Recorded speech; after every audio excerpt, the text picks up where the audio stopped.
গোৱালপাৰাত আমচুৰ তীব্ৰ প্ৰতিবাদী কাৰ্যসূচী উচ্ছেদিত পৰিয়ালক পুনৰ সংস্থাপনৰ দাবীত সাব্যস্ত কৰা প্ৰতিবাদস্থলীৰ পৰাই কান্দি কান্দি ভাষণ আমচুৰ সভাপতি ৰেজাউল কৰিমৰ গোৱালপাৰাৰ ভালুকডুবিত সদৌ অসম সংখ্যালঘু ছাত্ৰ ইউনিয়নৰ বিক্ষোভ কাৰ্যসূচীত চৰকাৰলৈ সকিয়নি সংগঠনটোৰ নেতৃত্বৰ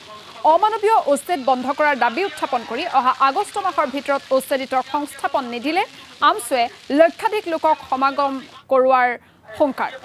ৰাজপথ স্তব্ধ কৰিব বুলি সংকাৰ প্ৰদান কৰি তেওঁলোকে কয় যে মুখ্যমন্ত্ৰীয়ে মনত ৰখা উচিত হিটলাৰৰো পতন হৈছিল লগতে ৰেংমাই বনাঞ্চলত থকা বিজেপিৰ কাৰ্যালয় কেতিয়া উচ্ছেদ হ'ব বুলিও তেওঁলোকে প্ৰশ্ন উত্থাপন কৰে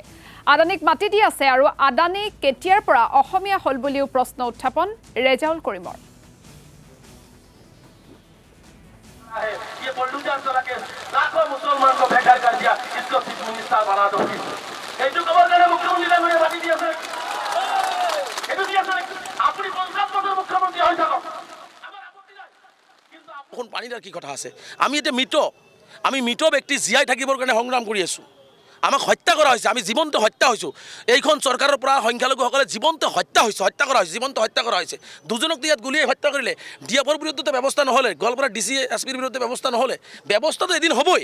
আইনৰ কাৰ্য থিয় কৰামে কিন্তু আজি আমি এনেকুৱা হৈছে আমাক জীবন্তে হত্যা কৰা হৈছে এই জীবন্তে হত্যা হোৱা ব্যক্তিসকলক আমি জাগ্ৰত কৰি আমি ভাৰতীয় সংবিধানে দিয়া আমাৰ অধিকাৰখিনি ল'বৰ কাৰণে আজি আমি তিতিপুৰি ৰ'দ বৰষুণ যিয়ে নহওক আমাৰ সংগ্ৰাম কৰি আছো ভৱিষ্যতে ইয়াতকৈ আৰু ভয়াৱহ সংগ্ৰাম কৰিম চাওক আমি ৰাজনীতি বিচৰা নাই মুখ্যমন্ত্ৰীয়ে আমাক হত্যা কৰি আছে মুখ্যমন্ত্ৰীয়ে ৰাজনৈতিক বাদী সুৰক্ষিত কৰিবৰ কাৰণে ৰাজনৈতিকভাৱে মুখ্যমন্ত্ৰীয়ে এই ধৰণৰ কামবিলাক কৰি আছে হিন্দু মুছলমান পলাৰাইজেশ্যন কৰি